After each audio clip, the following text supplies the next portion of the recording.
Thanks, Alina, and thank you for allowing me the opportunity to come here and talk about my favorite subject.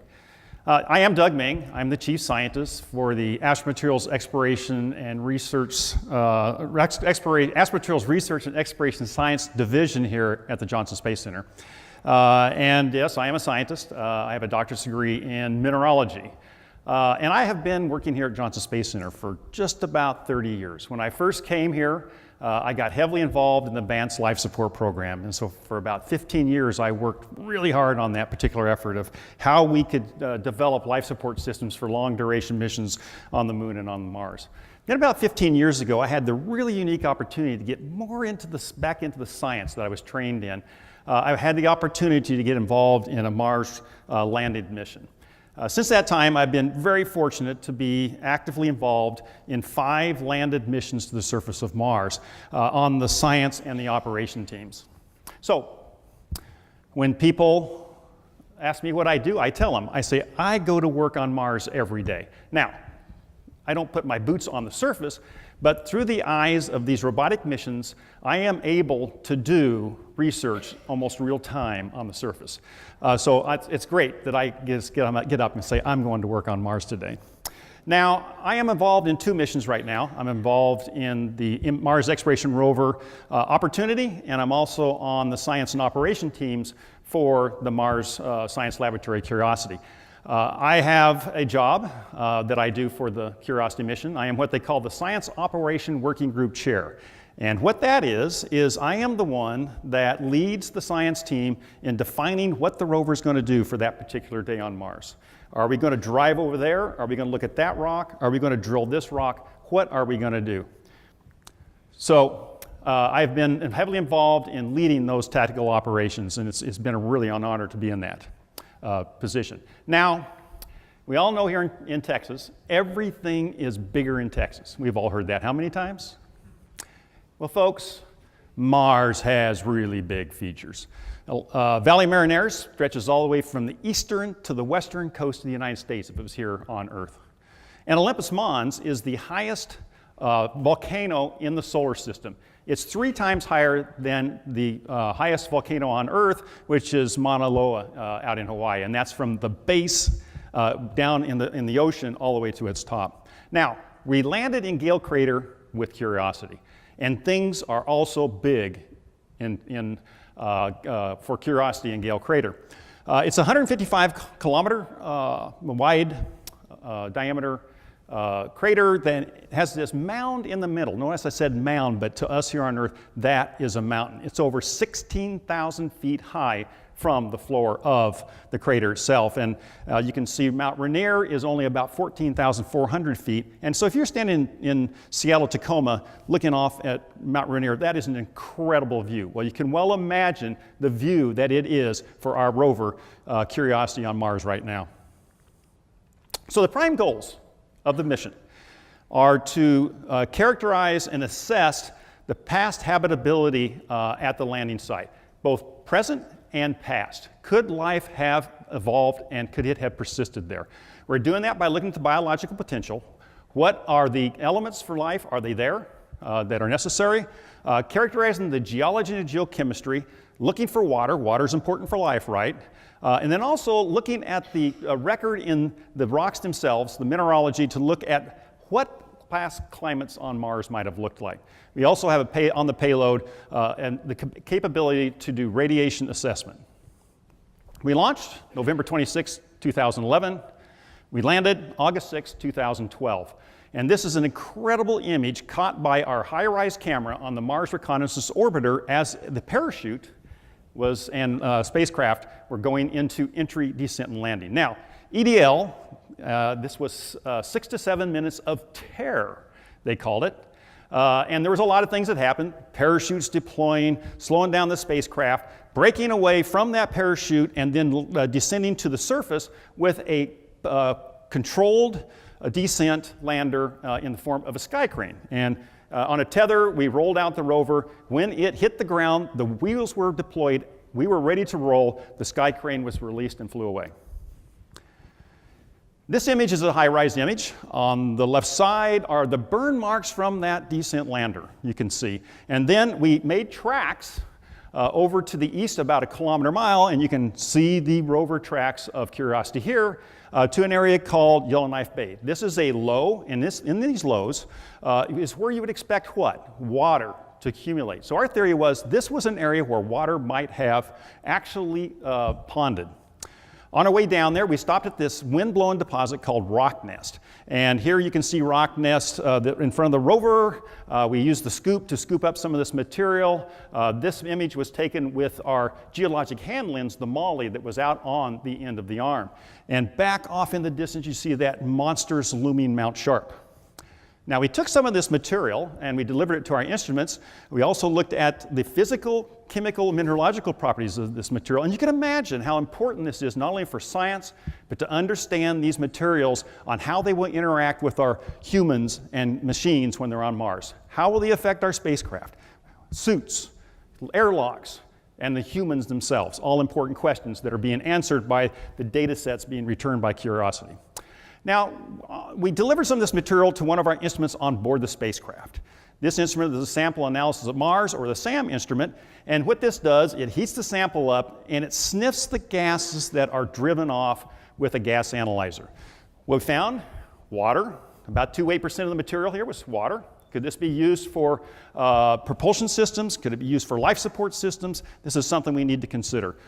We also saw oxygen, hydrochloric acid, along with some chlorinated hydrocarbons being released, and we've attributed this to a compound called a perchlorate salt. Is this stuff useful or is it dangerous? Something we need to understand. So we headed down into this low, this depression, our hypothesis of this lake deposit of Yellowknife Bay.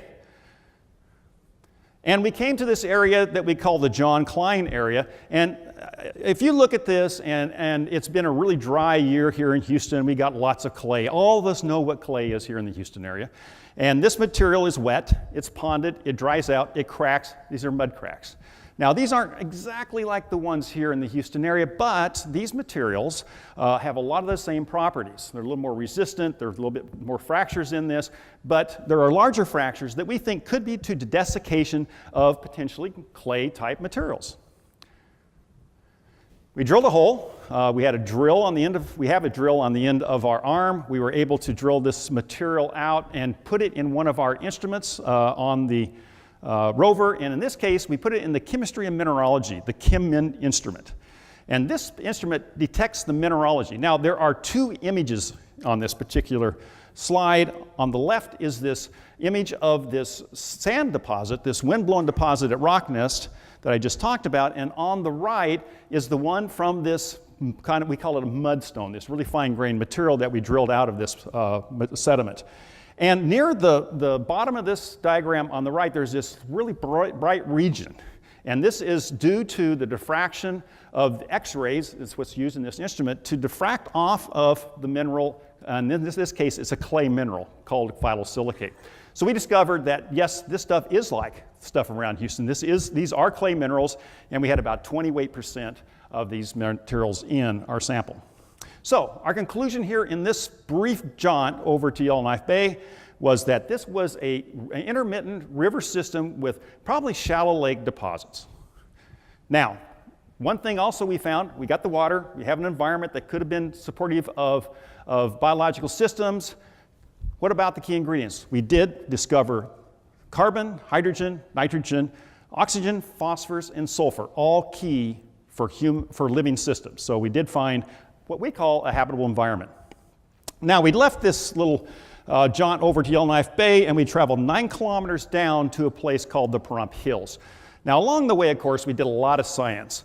And one of those, I love this picture, by the way. And I was actually leading tactical operations this day, and I said, since I got the final word, I was able to get this in. I said, I would really like to drive over this particular this deposit of wind-blown materials, stop the rover, take our eyes, turn around, take a shot of this, and this was a shot that we acquired.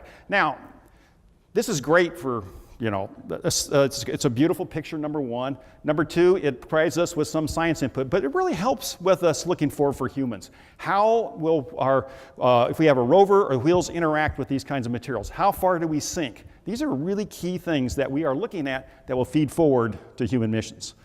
We also noticed that all of these sedimentary deposits, these layered deposits of sediment, were tilting towards Mount Sharp. What that told us is that these were probably transported by water systems, lakes, maybe falling off into a delta, from a river system, and they were all tilting and depositing towards the Mount Sharp, suggesting that this at one time had quite a bit of water here. We had a lot of water inside this crater, probably around 3+ billion years ago. We also discovered, not all the time, but once in a while with our sniffer, the atmospheric sniffer on the rover, that we discovered methane. And we didn't see it all the time, just once in a while we would get a signal of methane. Now we didn't get a lot, just a few parts per billion, but this is pretty significant. We're seeing methane. What does that mean? Could mean a lot of things, but these periodic discoveries of methane suggest that there's some kind of a local hotspot. Now, it could be that dust is raining down organic material from out there in the cosmos. UV light is interacting with it and degrading it to form methane. More likely, there's a geologic source underneath us that is spewing out methane into the atmosphere. However, we cannot rule out the possibility, if we were on Earth, we would probably attribute that methane to what? To living systems. That is one of the byproducts, methane. So it could be something dealing with life, but more likely, it's a geologic explanation. Now, our friends at headquarters, HEOMD, as we all know, was a very important contributor to this payload. They provided an instrument called the Radiation Assessment Detector, RAD, to look at the radiation environment, not only on the surface, but during transit. And what we found with this instrument is that if you were an astronaut going to Mars, you're on the surface for 5 days, you would basically get in transit and on the surface about 1,000 millisievert of radiation.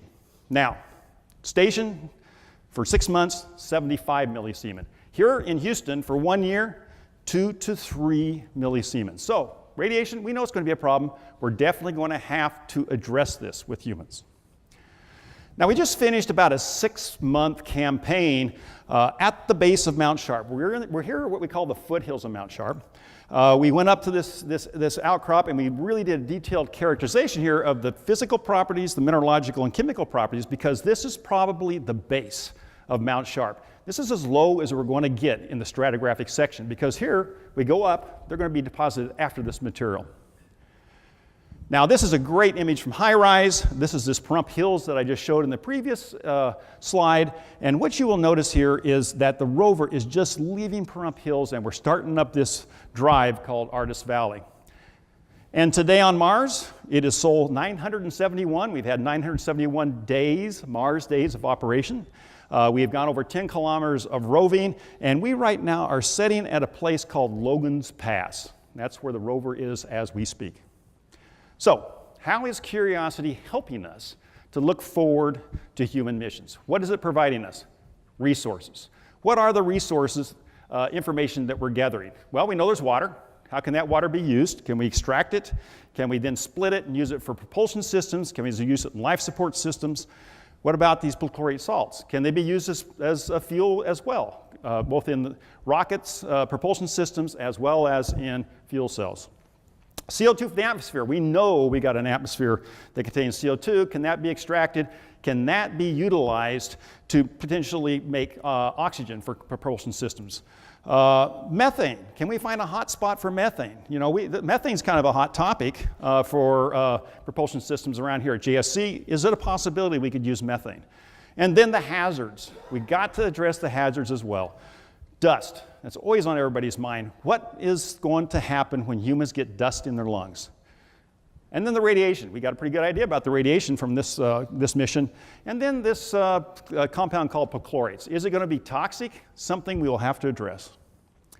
So our goal from here on is to continue exploring the lower reaches of Mount Sharp.